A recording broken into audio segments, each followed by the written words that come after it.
Assassin's Creed Syndicate. Honestly, this game is one of the most fun entries in the whole Assassin's Creed series.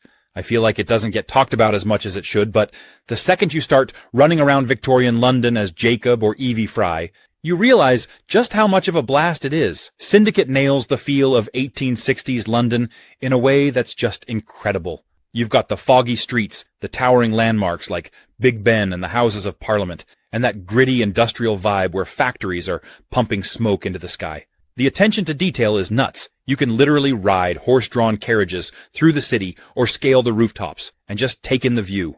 It really makes you feel like you've been dropped right into that time period.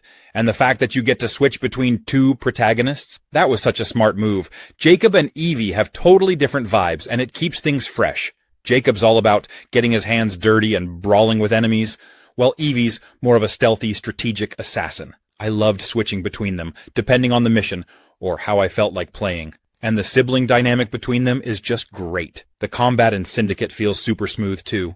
It's fast, it's brutal, and it's a lot of fun, especially when you're just diving into a group of enemies and throwing punches. Plus, the new grappling hook, total game changer. 1 second you're on the street, the next you're ziplining across rooftops like Batman. It's the most fun I've had with movement in an AC game for sure. At the end of the day, this game is just fun. Disco Elysium. This isn't your typical video game. There are no epic boss fights, no laser-shooting guns, and no saving the world from a galaxy-ending threat. What you get instead is a deeply personal, weirdly hilarious, and sometimes emotional journey that sticks with you long after the credits roll. The premise is simple. You wake up as a detective with the world's worst hangover and zero memory of who you are or what you're supposed to be doing. Oh, and there's a murder to solve. But trust me, it's so much more than just a crime story. This is a game about choices, messy, chaotic, and completely human choices. And the best part, it never judges you for them. In most games, failing means you reload your last save and try again. Not here. In Disco Elysium, failing is just another part of the story. Maybe you'll bungle an interrogation, or maybe your attempt at a dramatic speech will turn into an awkward disaster. Either way, the game rolls with it, and often, the failures lead to some of the funniest or most touching moments. The way the game handles morality and themes is another standout. It's not about being a good or bad detective. It's about being your detective. You can play as a bumbling fool, a philosophical genius, or even a complete mess of contradictions.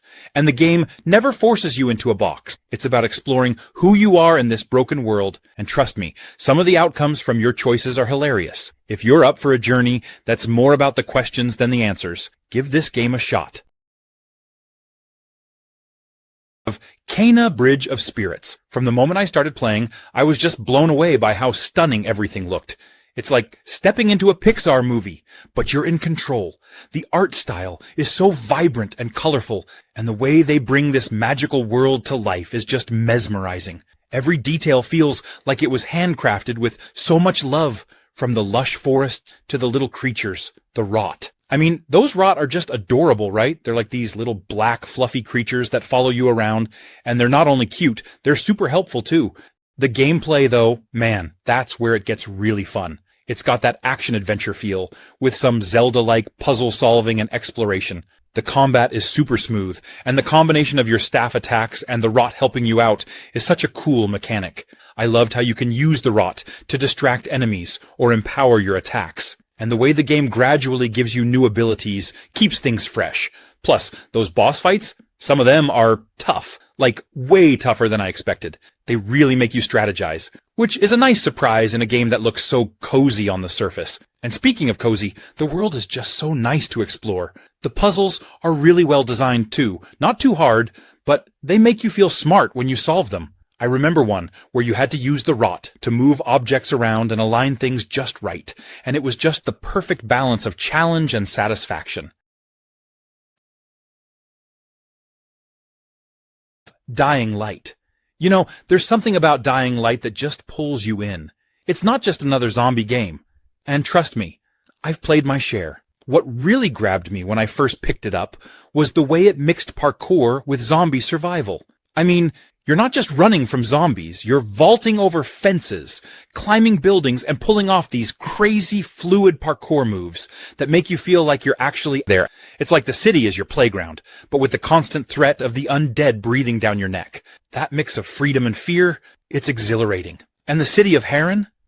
It's gritty, dirty, and oozing with atmosphere. During the day, you're mostly dealing with the slow, lumbering zombies, and you start to feel kind of bold, like, yeah, I got this. You're scavenging, crafting weapons, taking out a few zombies here and there, feeling pretty good about yourself. But as soon as night falls, it's like the game flips the script. You go from being the predator to the prey. Those volatiles, they still haunt me, honestly. The first time one spotted me, I panicked and barely escaped. The night cycle adds this whole other layer of tension, making you think twice before staying out too late. One of my favorite things, though, is how the game encourages creativity. You're not just limited to using guns or blunt objects. No, you can modify weapons, throw firecrackers to distract the undead, or set traps. I remember finding a baseball bat and modding it to electrocute zombies. The Evil Within.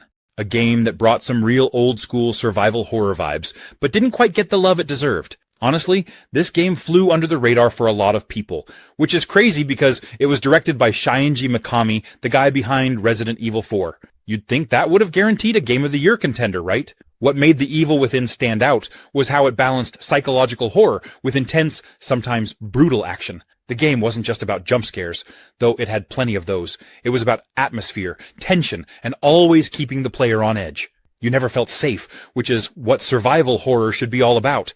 And the world? Creepy, unsettling, filled with twisted, nightmarish creatures. It really felt like a descent into madness. But let's be real. The Evil Within wasn't for everyone, and that's probably why it didn't snag a Game of the Year. The difficulty was punishing at times, with limited ammo, tough enemies, and the kind of survival mechanics that could frustrate players who weren't prepared for that hardcore experience. It had this real old-school design that some players loved, but others found off-putting. People who were used to more action-focused horror games weren't always vibing with the slower, more methodical pace. The game was also pretty divisive when it came to its story. Some people thought the plot was all over the place, a little too cryptic and hard to follow, but here's the thing. If you were a fan of old-school survival horror, The Evil Within was a gem. Far Cry 5. It's got all the things you'd expect from a Far Cry game.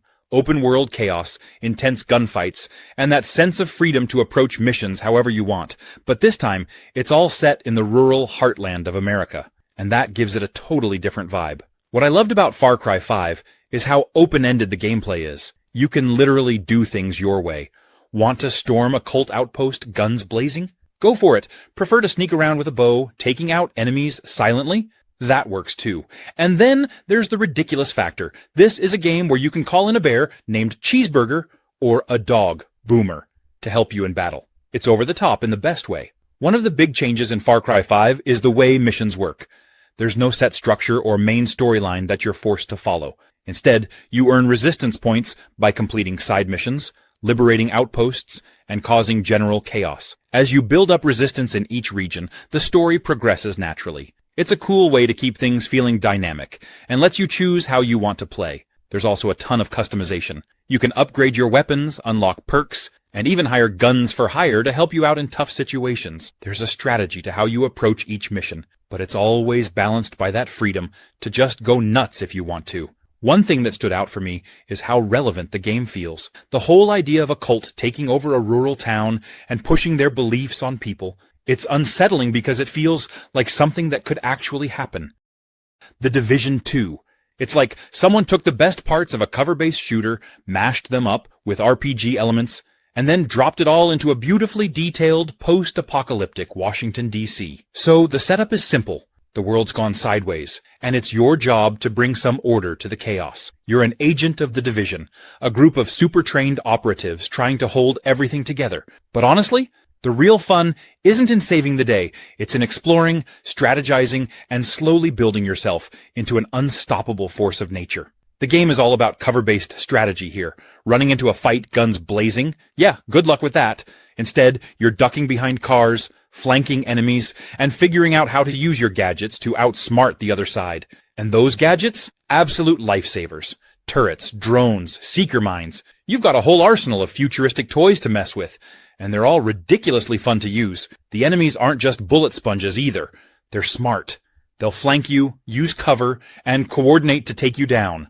There's a real sense of satisfaction when you clear an area because you earned it. Every firefight feels intense and rewarding, especially when you're playing with friends. Speaking of which, co-op is where this game truly shines. Rolling into a mission with your squad, calling out targets and covering each other's backs. It's peak teamwork. Plus, there's something hilarious about your buddy panicking over the comms while you're casually tossing a healing grenade their way. Warhammer Space Marine 2. Honestly, I had pretty high expectations going in, especially since I loved the first game, but this one really blew me away. I just finished it, and I'm still buzzing with adrenaline. If you're into anything Warhammer or just a fan of solid, brutal action games, this one hits all the right notes. Right from the start, I was hooked. You jump back into the boots of Captain Titus, and let me tell you, they've cranked everything up. Titus feels like an absolute force of nature, and the game really nails that power fantasy of being a space marine. Every time I smashed into a group of Tyranids, it felt like I was carving through them like a god of war. And these Tyranids are terrifying. The way they swarm you, it's a mix of pure chaos and strategic survival. Speaking of strategy, the game's combat is deeper than it looks at first. Sure, you can charge in swinging that chainsword and ripping through enemies, but you've got to think a bit too. You can't just button mash your way to victory, especially with those massive bosses. They've got these intricate patterns, so it feels like a dance between brute force and tactical moves. When I finally took down one of the bigger enemies after like 15 minutes of dodging and countering, it was such a satisfying moment. I felt like I earned that victory. And the story is more than just a mindless shooter, that's for sure. There are moments where the weight of war, the cost of being a space marine, really hit. Titus's arc feels more fleshed out this time around. He's not just a badass in power armor. Sniper Elite 5, a game that didn't exactly get the warmest reception from everyone when it launched. Now, if you've played any of the previous Sniper Elite games, you know what you're getting into. Tactical, long-range shooting and those signature X-ray kill cams that are both brutal and weirdly satisfying. But when Sniper Elite 5 dropped, some people weren't all that impressed, and it ended up getting a bit of hate. One of the main complaints people had was that it didn't feel all that different from Sniper Elite 4. Some players were expecting a bigger leap forward in terms of gameplay and mechanics, but instead, they got more of the same. Now, that's not necessarily a bad thing if you love the formula, but for some, it felt like the game was playing it too safe. People wanted more innovation, and when they didn't get it, the criticism started rolling in. Another controversial aspect is the game's pacing. Sniper Elite 5 is all about slow, methodical gameplay.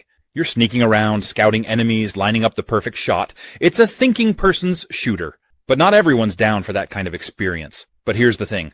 Sniper Elite 5 still absolutely nails what makes the series fun. The maps are massive and give you so many ways to approach your objectives. Whether you want to go in guns blazing or take a more stealthy route, the game gives you that freedom. Also, let's not forget those kill cams. People can criticize the game all they want, but there's nothing quite like watching a perfectly placed shot rip through an enemy's organs in slow motion. Rise, Son of Rome. You know, when I first fired up Rise, I wasn't entirely sure what to expect. I'd heard mixed things over the years, but it really surprised me in a lot of good ways. Right from the start, the visuals pulled me in. I mean, this game is stunning. The world of ancient Rome looks so alive, from the grand architecture to the battlefields dripping with atmosphere. It's one of those games where you can just stop and admire the scenery. But Rise isn't just about looking pretty. The combat, while simple, is incredibly satisfying. Yeah, it's not the most complex system out there, but once you get into the rhythm of sword swings, dodges, and finishing moves, it feels epic. There's a real sense of power behind each blow, and the slow-motion finishers, pure cinematic brilliance. It made me feel like a gladiator, right in the thick of battle. The story, too, deserves some praise. Marius Titus, the game's protagonist, has a journey that's as much about personal revenge as it is about the fate of Rome itself. The way the narrative unfolds keeps you invested. And let's not forget the voice acting. It's top-notch, really bringing the characters and drama to life. One of the coolest things about Rise is how it captures the brutal reality of Roman warfare. You can tell the developers paid attention to detail, especially in the way soldiers fought, and how battles were choreographed. There's something genuinely immersive about leading your troops through a formation, calling out orders, and fighting alongside them. The Surge 2. I feel like it doesn't get enough credit, but I had such a good time with it. If you're into that whole Souls-like experience, but with a sci-fi twist, this game is exactly what you need. It takes that punishing, tactical combat formula and throws it into this futuristic, dystopian world, which is a super cool setting for this kind of gameplay. The thing that really hooked me was the combat. It's brutal, but in the best way. You're not just hacking and slashing mindlessly. You actually have to target specific limbs, which adds a whole new layer of strategy. I loved figuring out which part of an enemy I wanted to focus on. Do I go for the unarmored areas for an easy kill, or do I try to chop off a limb to get some sweet gear? Every fight felt like a puzzle, and I never got tired of that. Jericho City has this gritty industrial feel to it. The world building is solid. There's this mix of high-tech and complete chaos, and as you explore, you find out more about what went wrong in this messed-up future. The city itself is pretty open, with tons of shortcuts and hidden paths, which made exploring feel rewarding. Plus, the verticality of the levels was cool. You're not just walking through corridors.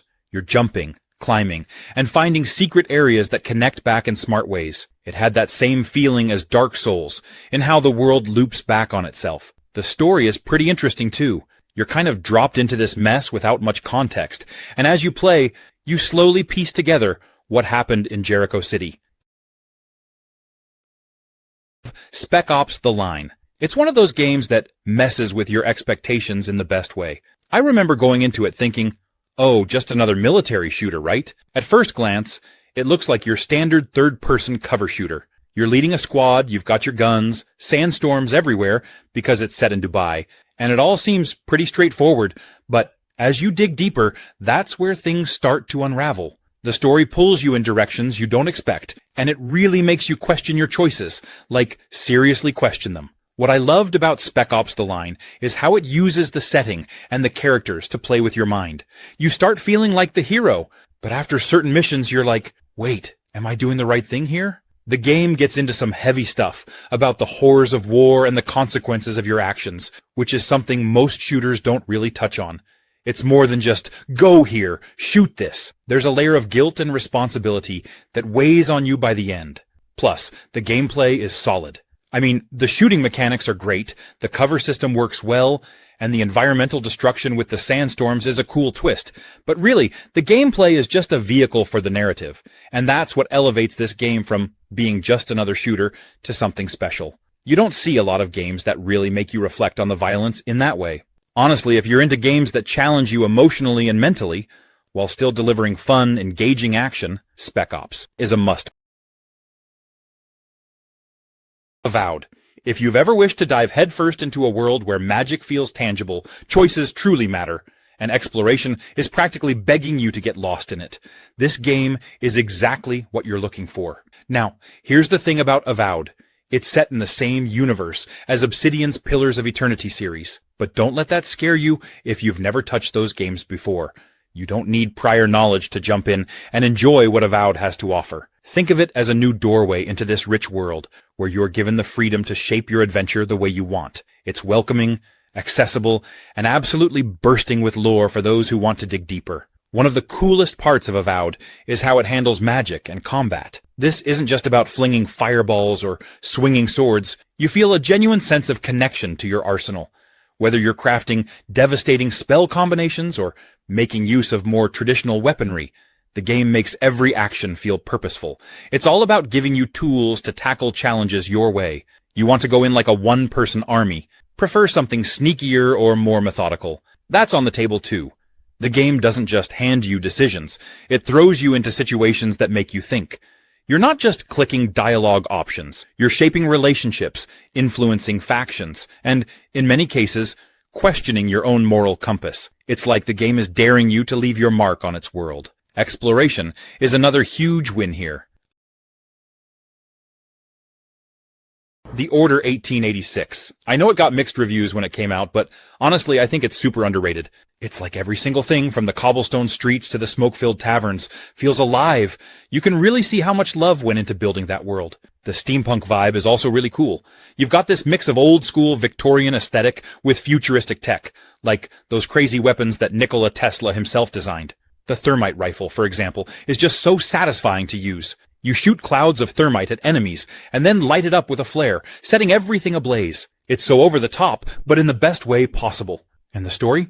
It's actually pretty engaging. You're part of this ancient order of knights tasked with keeping the peace in London, but things get real complicated, especially with the introduction of half-breeds, like werewolves, and other supernatural threats. Plus, the way it blends history with fantasy, that was a fun twist for me. Sir Galahad, the main character, has this gruff, no-nonsense attitude that really pulls you into the whole mystery and intrigue of the game. I liked how he's conflicted, dealing with betrayal and questioning everything around him. It gave the game more emotional depth than I expected. The gunplay is solid too. It's not a massive, open-world shooter, but for a more linear experience, the mechanics work great. Each weapon feels unique, and the cover system is smooth. And those cinematic quick-time events? I know some people aren't fans of QTEs, but here they blend so well with the action.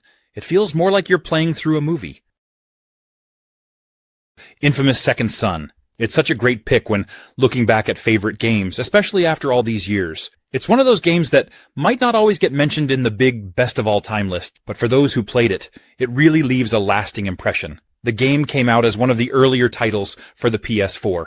And honestly, it still holds up really well. You step into the shoes of Delson Rowe, a rebellious guy who suddenly gets these insane superpowers. What I love about the game is how good it feels to actually use those powers. Whether you're running up buildings, gliding through the air, or just wrecking shop with your abilities, the movement and action feel super smooth and fun. The game absolutely nails that sense of power, which, let's face it, is what we're all here for in a superhero-style game. Seattle is the backdrop for all the action, and they did such a good job with the city's vibe. It's not a carbon copy of the real Seattle, but it's got enough personality to feel alive, and the way the environment changes based on your actions is a nice touch. That whole dynamic, where your choices matter, whether you want to be a hero or lean into a more destructive, rebellious path, adds a layer of replayability. And honestly, both paths are equally fun. Infamous Second Son really nails that feeling of freedom, and the pacing keeps you engaged from start to finish. It's one of those games where you can easily lose hours just exploring, testing out your powers, and getting into epic showdowns with the game's enemies. Elden Ring Shadow of the Erdtree. The moment you step into the new content, it feels different, like you've entered a darker, stranger, and somehow even more intimidating part of the world. If the lands between were a fever dream, Shadow of the Erdtree is a full-on nightmare, but, like, the kind you don't want to wake up from because it's just too cool. Combat is as tight and brutal as ever. Whether you're a die-hard melee player, a magic enthusiast, or a mix of both, there are new weapons, spells, and builds to experiment with. I found myself tweaking my character constantly, trying out new strategies for every encounter. It's that classic From Software loop of getting crushed, learning, adjusting, and finally triumphing that makes the whole experience so addictive. And the bosses? Let's just say they're not here to play. They're here to humble you, to make you question every decision you've ever made as a gamer. But at the same time, they're incredible. Each one feels like its own mini-story, with designs and movesets that are as much a spectacle as they are a challenge. There's nothing quite like the adrenaline rush of finally figuring out that perfect dodge timing or landing the killing blow after a 15-minute duel. It's frustrating in the best way possible. But it's not just about the bosses. The enemies scattered throughout this expansion are no joke either. They're relentless, weird, and occasionally terrifying. One moment I was admiring the scenery, the next I was getting ambushed by some unholy abomination I couldn't even describe if I tried. It's classic Elden Ring chaos, and I love it. Forza Horizon 5. Even if you're not a racing game person, trust me, you'll still find something to love here.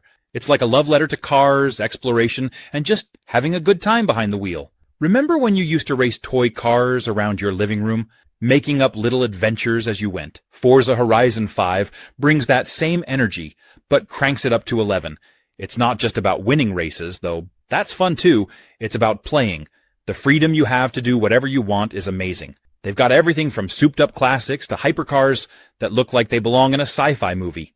And the customization. You can tweak everything. Paint jobs, performance, even little decals.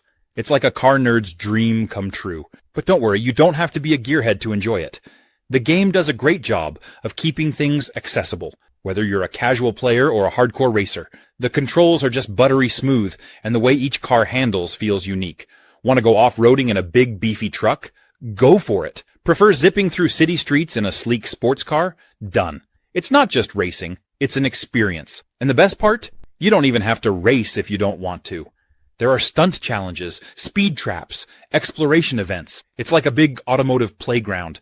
And the seasonal changes? Genius.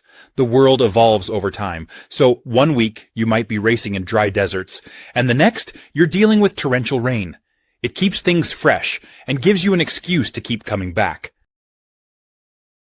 Doom 4. This game brought back the old-school shooter in the best way possible, but still didn't take home the Game of the Year award. And I'm still scratching my head over that because Doom was an absolute beast when it dropped. It was like ID Software said, let's show everyone how a real first-person shooter is done. First of all, Doom nailed the pacing. It was fast, chaotic, and brutal. Everything you want in a Doom game. They took that classic run-and-gun formula and cranked it up to 11. You're constantly moving, jumping, and tearing through demons like a one-man wrecking crew. The combat was a symphony of destruction, where stopping meant death. And let's not forget the glory kills, where you get rewarded for ripping apart demons up close in the most satisfying ways possible. The thing that made Doom stand out was how unapologetically old school it was. No cover mechanics, no reloading, just pure adrenaline-fueled action. It felt like a return to form for the genre. And in a sea of shooters that were leaning more toward tactical, slow-paced gameplay, Doom was like a wake-up call.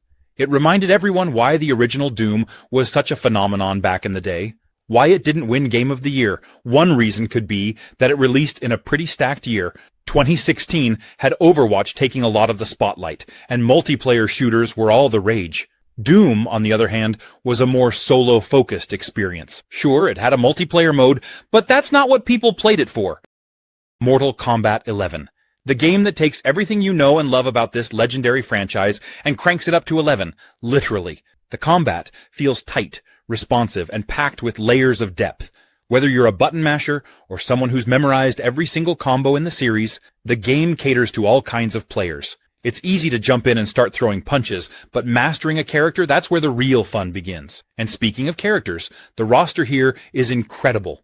You've got old favorites, some unexpected returns, and a few surprises that will definitely keep you on your toes. Each fighter feels unique, with their own playstyle, moves, and, of course, those iconic fatalities. Seriously, the fatalities in this game are a spectacle. They're gruesome, sure, but they're also so over the top that you can't help but laugh and cringe.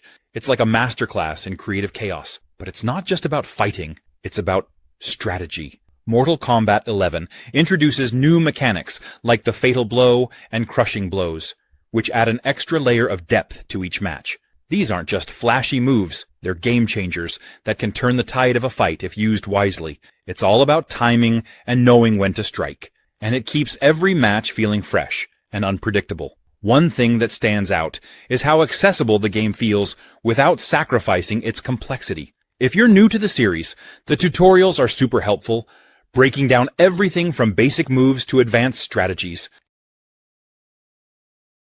Persona 5. Without spoiling anything, you play as a high school student with a secret double life. By day, you're navigating the trials and tribulations of school, classes, exams, and hanging out with your friends. But by night, you're a phantom thief, sneaking into mysterious realms to change hearts and fight evil. It's as cool as it sounds, trust me. The menus, the animations, even the transitions, everything feels like it was designed by someone with a passion for flair. Every little detail screams, we're going to make this look amazing, even if it's just a loading screen. And don't even get me started on the music. The jazzy soundtrack is the kind of thing you'll be humming for weeks after you play. And the gameplay. It's this perfect blend of turn-based combat and life simulation, and somehow it works beautifully. One moment you're strategizing in these gorgeous, surreal dungeons, pulling off stylish combos and unleashing your personas, which, by the way, are basically manifestations of your inner psyche. The next, you're deciding how to spend your free time, Do you study for your next exam, work a part-time job, or go out for ramen with your friends? The balance between these two sides of the game is just chef's kiss. What I love most, though, is how Persona 5 makes everything you do feel meaningful. Spending time with your friends, called confidants, isn't just fun, it also gives you bonuses in battle. Doing well in school or working a part-time job helps you build skills that open up even more opportunities. Even the smallest choices feel like they matter. Yakuza 6. This game throws you straight into the heart of Kamurocho and the serene beauty of Onomichi, blending the chaotic energy of urban life with the peaceful charm of a small seaside town. It's the kind of game that's packed with personality, letting you dive deep into a world brimming with colorful characters, wild side activities, and plenty of fist-flying action. The combat in Yakuza 6 is a thing of beauty.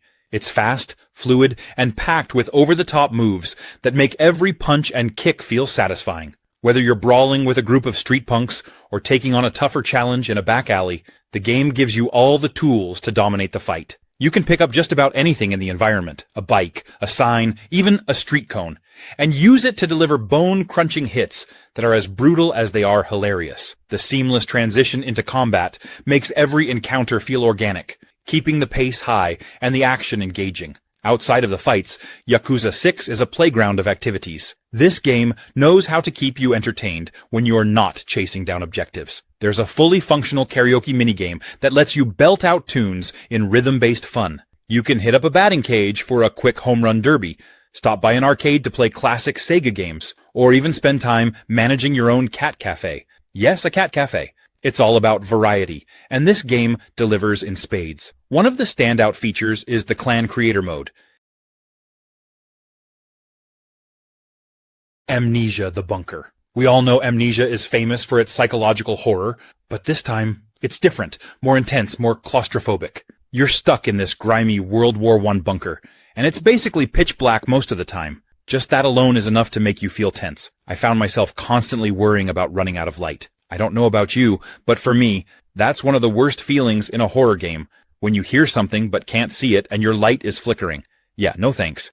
Speaking of the light, the whole mechanic with the hand crank flashlight is brilliant. It's one of those simple things that amps up the dread. You're cranking that thing as fast as you can, praying the batteries don't die while you hear something creeping up behind you. I legit felt my heart rate spike a few times. It adds this layer of vulnerability, but it also gives you just enough control to not feel totally helpless, just mostly helpless. The big difference in the bunker is how much freedom you have to explore. It's not as linear as the previous Amnesia games.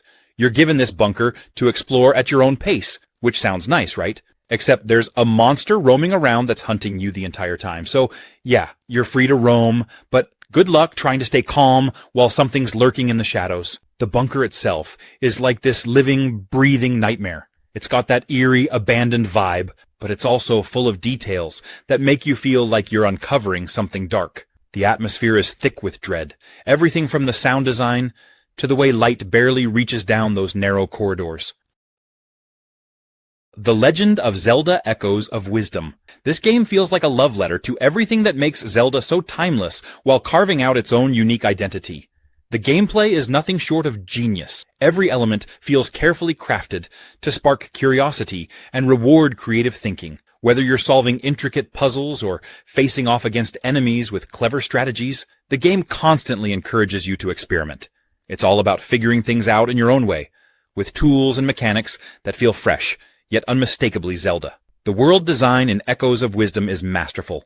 Every corner of the map feels alive, brimming with possibilities. You might stumble upon ancient ruins, strange phenomena, or unexpected encounters that lead to entirely new adventures. Exploration is at the heart of everything, and the sense of freedom is exhilarating. There's no set path, just endless opportunities to discover, learn, and grow stronger. Combat is another highlight.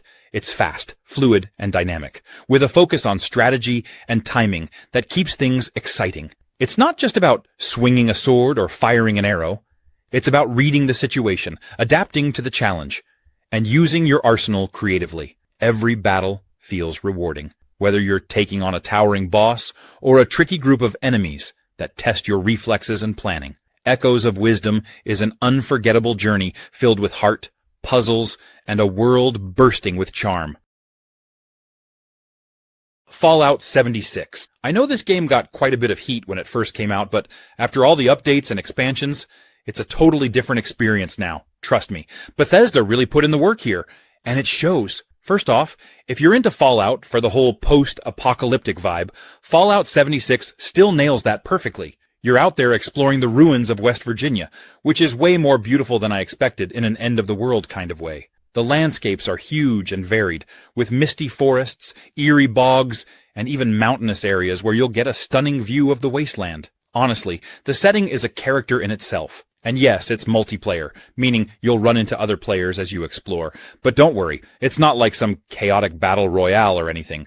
You can still choose to play mostly on your own, focus on your story quests, or even just wander around, soaking in the atmosphere.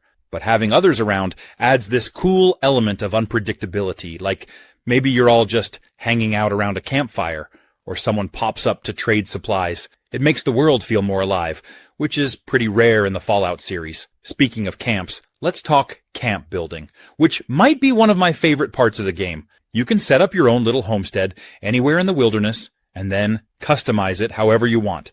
I mean, some people have made full-on mansions out there, and I'm over here just trying to get my campfire going. It's like a mix of Fallout survival with Sims creativity.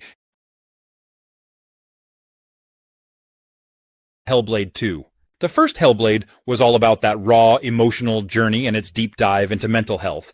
So when the sequel came out, a lot of people were expecting the same kind of intimate experience. And while it definitely delivers on atmosphere and emotion, not everyone's on board with some of the changes. One of the big things people are talking about is the shift towards more combat. In the first game, the fighting was kind of secondary to the story.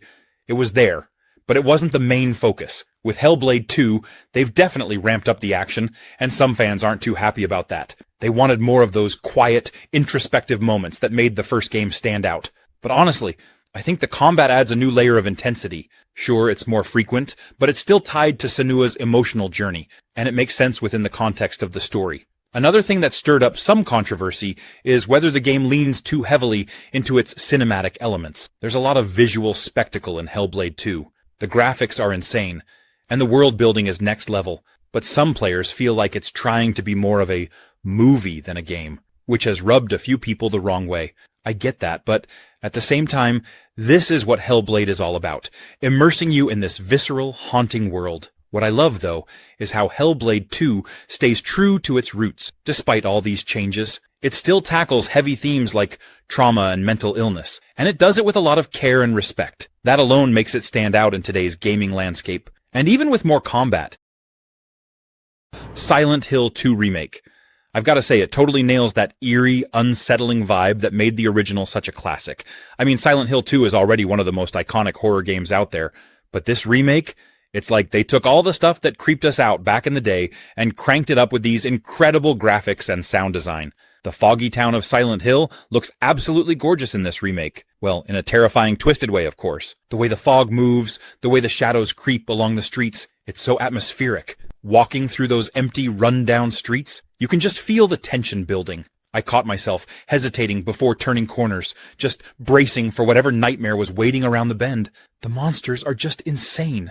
Pyramid Head is back, and just as horrifying as ever. Seeing him in high definition? Yeah, it gave me chills. And the sound design makes it even worse. In the best way. You'll hear these distant, unsettling noises, and it just puts you on edge the entire time. The sound of the radio static kicking in right before a monster appears still gets me every time. What I also love is how faithful the remake is to the original, but it also adds some nice quality of life improvements. The controls feel smoother. The combat is a little more refined, but it still keeps that you're not some action hero vibe. Every encounter with a monster feels dangerous, like you're barely scraping by, which is exactly what you want in a horror game like this. If you're into survival horror at all, or if you loved the original, you've got to check this out. Wolfenstein: Youngblood. It's a bold step into a new chapter, where you step into the boots of Jess and Soph Blazkowicz, twin daughters of the legendary B.J. Blazkowicz, as they carve their own bloody path through a Nazi-controlled Paris in the 1980s. The heart of the game lies in its co-op mechanics. It's built for teamwork, and the dynamic between the two sisters translates seamlessly into gameplay. Whether you're playing with a friend or teaming up with an AI partner, every encounter feels like a high-energy tag team of destruction. Coordinating attacks, sharing resources, and revving each other up with pep signals makes every fight feel alive and engaging. The gunplay is classic Wolfenstein, fast, punchy, and packed with variety. From the satisfying kick of a shotgun to the futuristic zap of a laser gun, there's a weapon for every playstyle. Upgrading your arsenal adds a layer of customization that lets you tailor your tools of destruction to your liking. It's not just about shooting, it's about shooting with style, precision, and that signature over-the-top flair. The structure of the game feels different in the best way possible. It's more open-ended, encouraging exploration, and giving you the freedom to tackle objectives in your own order. Paris isn't just a backdrop. It's a sprawling playground filled with hidden paths, enemy outposts, and countless opportunities to experiment with your approach. It's all about finding your rhythm, whether you're charging in guns blazing or sneaking around. A Plague Tale Requiem. It absolutely should have been in the running for Game of the Year, but didn't quite get the recognition it deserved.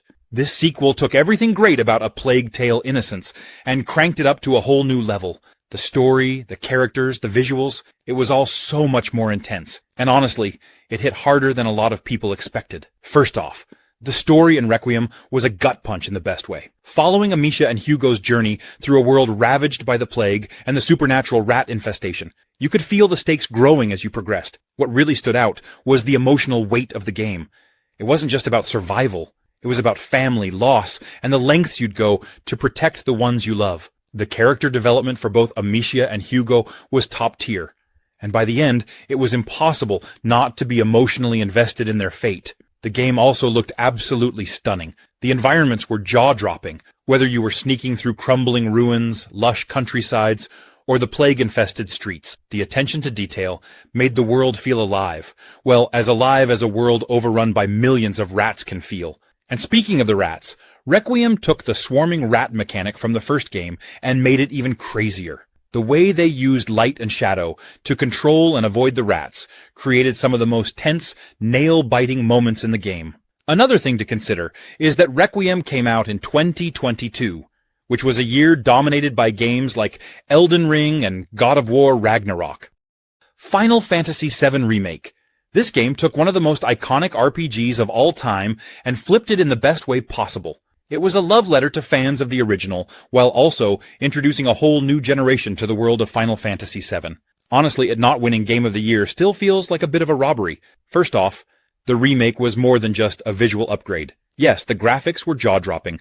Midgar looked absolutely incredible, from the towering structures of Shinra to the gritty streets of the slums. But it was the way they expanded the story that really stood out. Characters like Biggs, Wedge, and Jesse, who were barely more than side characters in the original, suddenly had fleshed-out backstories and personalities. It made you care about them in a way you just couldn't before, which made certain story moments hit even harder. The combat was another huge change. Gone were the strict turn-based mechanics, replaced with this hybrid system that mixed action and strategy. You could hack and slash through enemies in real time, but still slow things down to issue commands, use spells, or unleash limit breaks. It was the perfect blend of old and new, catering to both fans of traditional JRPGs and those who preferred more modern action RPG mechanics. Another reason it might have missed out on Game of the Year is that 2020 was a crazy year for games. The Last of Us Part 2 took home the big prize, and while that game had its own controversies,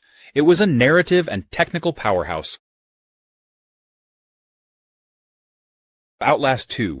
The game is a wild, terrifying ride from start to finish. It takes the creepy factor and dials it up so high you're constantly on edge. If you thought the first Outlast was scary, this one's here to remind you it can always get worse. First off, Outlast 2 does something amazing with its setting. You're dropped into this isolated backwoods area that feels like it's completely detached from the rest of the world. The story has you playing as Blake Langerman, a cameraman looking for answers about a mysterious murder, and of course, you're not exactly welcomed with open arms. One thing I really love about Outlast 2 is how it forces you to use your camera to survive. You're relying on it for night vision in pitch black areas. But here's the kicker, the battery drains so fast. There's this constant panic about running out of juice, and when you hear something moving in the darkness, that dread just skyrockets. It's a beautiful kind of torture. Honestly, the camera itself feels like a character because you're always thinking about it, babying it, just hoping the battery lasts through the next nightmare. And when the camera dies in a dark place, pure terror. But it's not just about being scared. Outlast 2 does such a great job at making you feel helpless. There's no fighting back, no weapons, no hero moment where you suddenly become this badass. Nope, it's all about running, hiding, and surviving. You have to pick your hiding spots carefully, crouch through cornfields, dive under beds, and hope nobody finds you. Every noise feels like a threat. Bloodborne. It absolutely deserved to win Game of the Year in 2015, but didn't quite get the crown. I mean, this game was From Software at its peak, delivering an intense gothic nightmare of a world that fans still rave about to this day. It's wild to think that something this groundbreaking didn't take home the big award. First off, the atmosphere in Bloodborne? Unreal. Yharnam was this dark, twisted, Victorian city filled with werewolves, cosmic horrors, and nightmare creatures that just kept you on edge the entire time. The design of the world was so hauntingly beautiful, with that classic From Software touch, where every alley and hidden path had a story to tell. The game didn't hold your hand either, which was part of its charm. You had to figure everything out on your own, from the lore to the mechanics. And let's talk about that combat system. Bloodborne took the typical slow, methodical Souls formula and made it fast and aggressive. You couldn't just hang back and wait. The game literally rewarded you for going on the offense with that regain system. If you got hit, you had a window to hit back and regain your health, which encouraged players to stay in the fight instead of running away. It was like Dark Souls on adrenaline. But here's the thing. Bloodborne came out the same year as The Witcher 3, Wild Hunt, and that's where things get tricky. The Witcher 3 swept most of the awards that year, and while it was undoubtedly a great game, a lot of people felt like Bloodborne was overshadowed because of that. But for those who played it, Bloodborne was a masterpiece. Star Wars Battlefront 2. This game drops you right into the middle of the Star Wars universe, giving you the chance to live out some epic battles across iconic planets, ships, and settings. It's all about scale and immersion, letting you experience the chaos of large-scale battles while you play as troopers, heroes, or even iconic villains from the galaxy far, far away. The gameplay is a fantastic mix of blasters, lightsabers, and tactical teamwork. You've got modes that throw you into massive, objective-based battles with ground troops, vehicles, and aerial combat blending into one seamless experience. Whether you're leading a charge as a heavy-class soldier or soaring above the battlefield in an X-Wing, every role feels crucial. The class-based system encourages variety, and you'll find yourself jumping between different playstyles, depending on what the battle demands. The heroes and villains are the showstoppers here. From Darth Vader to Rey, every character feels distinct, with their own unique abilities that can completely turn the tide of battle. You can deflect blaster bolts as a Jedi, choke enemies as a Sith, or wreak havoc with someone like Boba Fett, flying across the map and raining destruction. It's hard not to feel powerful when you step onto the battlefield as one of these legendary figures. Multiplayer is where this game shines brightest. Modes like Galactic Assault and Supremacy offer large-scale battles that feel straight out of a Star Wars movie. Atomic Heart. From the moment you jump into this weird, retro-futuristic Soviet world, you can tell you're in for something totally different. The whole vibe of the game is what grabbed me first. It's like if BioShock and Half-Life had this crazy alternate reality baby. The setting just pulls you in right away. Everything's all shiny and utopian on the surface, but you can feel this eerie tension creeping in. Like something's definitely not right here. The aesthetics? Absolutely stunning. It's got this whole 1950s retro sci-fi look, but it's set in this alternate version of the USSR where technology advanced in these weird, unsettling ways. Robots everywhere. And they're not your friendly, helpful kind either. As you're exploring, you've got this constant sense of, okay, when's the next crazy thing gonna try and kill me? It keeps you on edge, but in a fun way. Combat is intense, but super satisfying. You've got all these cool weapons, and then you mix in these crazy powers you can use with your left hand. It's like you're blasting enemies with a shotgun in one hand while using telekinesis or freezing them with your other hand. The mix of gunplay and abilities just feels so smooth and fluid. And let me tell you, when you finally master the combo system, You feel like a total badass. The enemies are really something too. You've got these creepy humanoid robots with weird, unsettling movements, and then there are the more bizarre, out there designs that look like something out of a fever dream. Stalker 2. So, you know how some games make you feel like you're surviving? Like, really surviving? That's Stalker 2 in a nutshell. The zone is the star of the show. It's haunting, it's dangerous, and it's unpredictable. What I love most is how it doesn't hold your hand. You're thrown into this place, and you just have to figure it out. It's like the game is saying, hey, good luck out there, buddy. And honestly, that's part of what makes it so satisfying. It's all about exploration, taking risks, and making decisions that can completely change your experience. If you've played the original Stalker games, you already know this isn't your typical shoot and loot affair. You're scavenging, crafting, and constantly managing your resources. And it feels real. Ammo isn't something you take for granted. Food and medical supplies, you'll cherish them like gold. And don't even get me started on the anomalies. These bizarre, deadly phenomena scattered across the zone add this layer of tension that keeps you on edge at all times. Every step you take feels like it matters. The NPCs you encounter in Stalker 2 are not just background noise. They feel like real people trying to survive, just like you. Some might help you, some might not. And figuring out who to trust is all part of the journey. If you love a good challenge, or if you just want to experience something truly unique, Stalker 2 needs to be on your radar. It's not just a sequel, it's a love letter to fans of the series and a bold step forward into a new generation of gaming. Middle-earth: Shadow of War.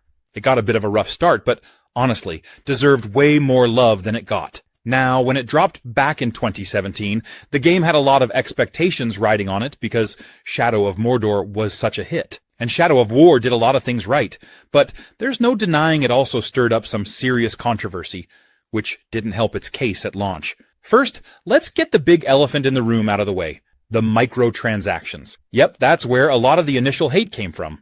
It was a single-player game, but Warner Bros. Thought, hey, let's toss in loot boxes and microtransactions. Gamers were not having it. Understandably, no one wants to feel like they're being nickeled and dimed in a story-driven experience. What's wild, though, is that they eventually removed the microtransactions completely. But by then, the damage had already been done. A lot of people had already written it off. And that's a real shame because, beyond all the controversy, Shadow of War had so much going for it. First off, that Nemesis system, still genius. I mean, creating rivalries with orcs who remember you, plot against you, or come back from the dead for revenge. It's such a unique mechanic that really makes every playthrough different. The world felt alive, chaotic, and personal, in a way most open-world games dream of achieving. Then, there's the scale of the game. They took what worked in Shadow of Mordor and just made it bigger. More fortresses to conquer, more regions to explore, and even more dynamic relationships with your followers and enemies. Hogwarts Legacy. Honestly, this game is like a dream come true for anyone who's ever wanted to live out their Hogwarts fantasy. If you've grown up loving the world of Harry Potter, or just love the idea of being a wizard, this game really nails that feeling of stepping into the magical world. I mean, the second you get sorted into your house, it's like, yep, this is it. I'm at Hogwarts now. The school itself is gorgeous. They've done such an incredible job of capturing the magic and mystery of Hogwarts. You can literally spend hours just wandering around, getting lost in the hallways, finding hidden passages, and taking in all the little details. It's exactly how I imagined the castle would feel, like every corner has a secret or a bit of history waiting to be discovered. What's cool, too, is how the game lets you really craft your own story. You're not just following the Harry Potter timeline. You're in a completely new time period, which is honestly refreshing. You get to create your own character, make your own choices, and carve out your own adventure. And it's not just about being a goody-two-shoes student either. You can dive into some darker magic if you want, which is something I didn't expect but absolutely love. The combat is surprisingly deep too. At first, I thought it might be kind of simple, but there's actually a lot of strategy. You can mix and match different spells, use potions, and even summon creatures to help you out. And the way the spells are animated, like the wand flicks and the flashes of magic, it's so satisfying. You really feel like a proper witch or wizard. Dark Souls 3. This game is like a test of your patience, skill, and determination, but in the most rewarding way. It's tough, no doubt about it, but that's what makes it so satisfying. If you're into games that push you, Dark Souls 3 is an experience you won't forget. First off, the world. The atmosphere in this game is just something else. Every area feels heavy with history. Like the ruins and castles you walk through have seen centuries of battles and chaos. There's this haunting beauty to it, you know? You're walking through these desolate, crumbling places, but at the same time, they're gorgeous. It really pulls you in, like you just want to explore every corner, even if it means getting your ass kicked. And speaking of getting your ass kicked, the combat. Man, it's brutal. But once you get the hang of it, it's like a dance. You can't just go in swinging like in other games. Timing, dodging, and learning your enemy's moves are key. Every fight, whether it's a basic enemy or one of those insane bosses, feels like a challenge that you're either going to conquer or get humbled by. One thing I love about Dark Souls 3 is how it respects you as a player. It doesn't hold your hand or give you a bunch of tutorials. You're just thrown into this dark, dangerous world and expected to figure it out. At first, it's super intimidating, but you start picking up on little things. The lore, how the world is connected, the strategies you need to survive. It's almost like you're part of a secret club where you learn by trial and error, and the payoff is huge. Prey. This is one of those games that should have been a hit, but for whatever reason didn't catch on like it deserved to. And honestly, it's a real shame. Now, the controversy with Prey, it starts with the name.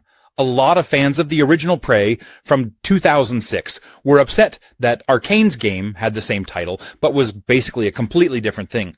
There was no connection to the original Prey, no Tommy, no spirit abilities, none of that. So, right off the bat, some people were mad because they were expecting a sequel or continuation of the original, but Arcane went in a totally different direction. But if you put that aside and judge Prey for what it is, it's actually one of the best immersive sims out there. Arcane is known for crafting amazing worlds. The level design is just insane.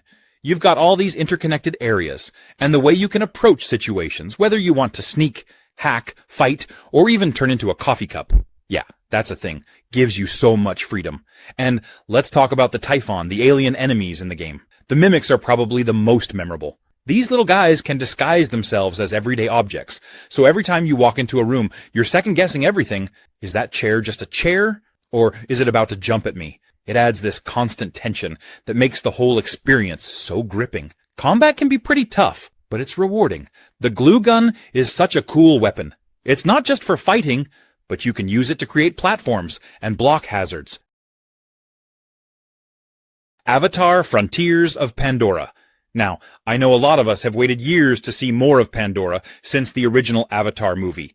Whether you loved it for its visuals, the unique world, or just getting lost in this strange, immersive place. Well, here's the perfect excuse to dive back in and actually be in Pandora, not just watching it on a screen.